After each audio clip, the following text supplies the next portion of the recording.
First stop, as always, when I come to cover a race at Can Am is with Ryan Bartlett. His brother Tyler owns the racetrack. He runs one of the two family businesses that they have. He's been very, very busy from what I can tell. Things are going very well, and also going very well on the racetrack because you're coming off a win. Congratulations. Yeah, thanks. We had a good weekend to finish off the regular season last week, and kind of pick and choose our battles from here on out, I guess. And it was not just a one-win season, but two. Yeah, we picked up one earlier in the year. We had we started 7th or 8th that night, and just was fortunate enough to get to the front early and hold off the fast guys. How about last week's win? Last week's win the car was really good. I didn't have to drive it overly hard or anything, and it just kind of let the race come to me. It went caution free, so that kind of helped. The leader kind of got up to a good sized lead, and I think we got him right around the halfway mark, and then just kind of ran our own pace from there on out. Who was leading? Andy Howard was leading. Oh. He started in the front row, and I think he ended up 5th or 6th. He had a good night. Okay. So when did you start to catch him? Once I got to second, I don't know, must have been around lap 10 or 12 or so. And I could see his car was going away a little, and I just kind of let him come to me instead of pushing the issue. I was trying to save a little tire and, save a little bit if I had to get on a little harder at the end with the... How could you tell his car was going away? What did you see? I could just see his. He was starting to get tight, and it was pushing up in the corner. He couldn't. Gotcha. He couldn't run as consistent a line as he was earlier on, and the car was getting a little tight on him. But then you kind of see that. You can kind of, as long as your car is good, you can kind of sit back and let it play out to you, and not have to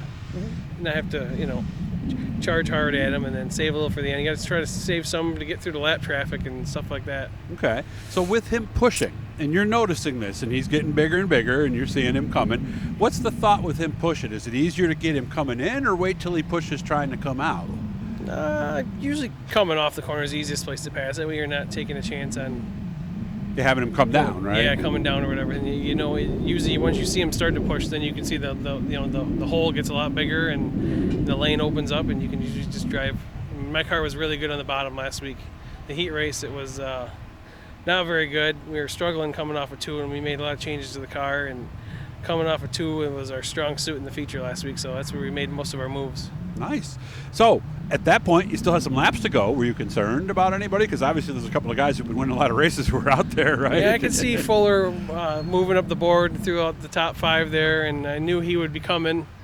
And with like 5 to go, I kind of just put that out of my mind and just started focusing on the lap cars and trying to time it right on when to pass them. Yeah, because it's easy to lose focus if you get, too obsessed with who's behind you or what line Tim might be running. Sometimes you got to put the blinders on and just hit your marks and run your race, right? Usually if you just stick to what you're doing, hit your marks, and be smart in traffic, you can stay ahead of them.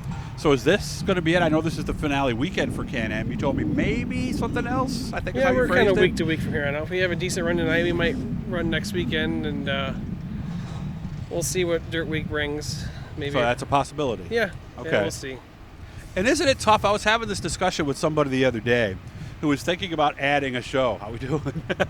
It is tough to know when to call it a season because sometimes that extra race that you weren't planning on running on ends up with you having to replace a car. Yeah, it can set you back. Yeah, any race, any night you could set yourself back. Now we had a few setbacks early in the year, and things have been going good from midsummer on. So we still got decent equipment and fresh motors and stuff. So we sometimes we're kind of burned out from all the work and everything, and it's sometimes just funner just to go hang out and watch some of the bigger races. Yeah, and know you don't have some big off-season fix or a chassis search or taking a blown motor back to the engine builder. A lot of times that's easier. So well, it's good to see. I'm glad things are going well. What's the restaurant again?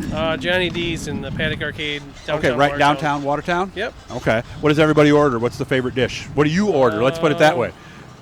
A lot of burgers, a lot of just like chicken salad sandwiches are popular, wraps, a lot of wraps, buffalo chicken wraps. Yeah. And you're there, right? You're actually working there? All right. I'll come down and see you sometime. Every day. Hit the Blue E guys, subscribe. A lot of good stuff coming up the next month or so. So make sure you're subscribed so you know every time we're talking to somebody cool. Good luck today, man. I'll see you later. Thanks, Doug.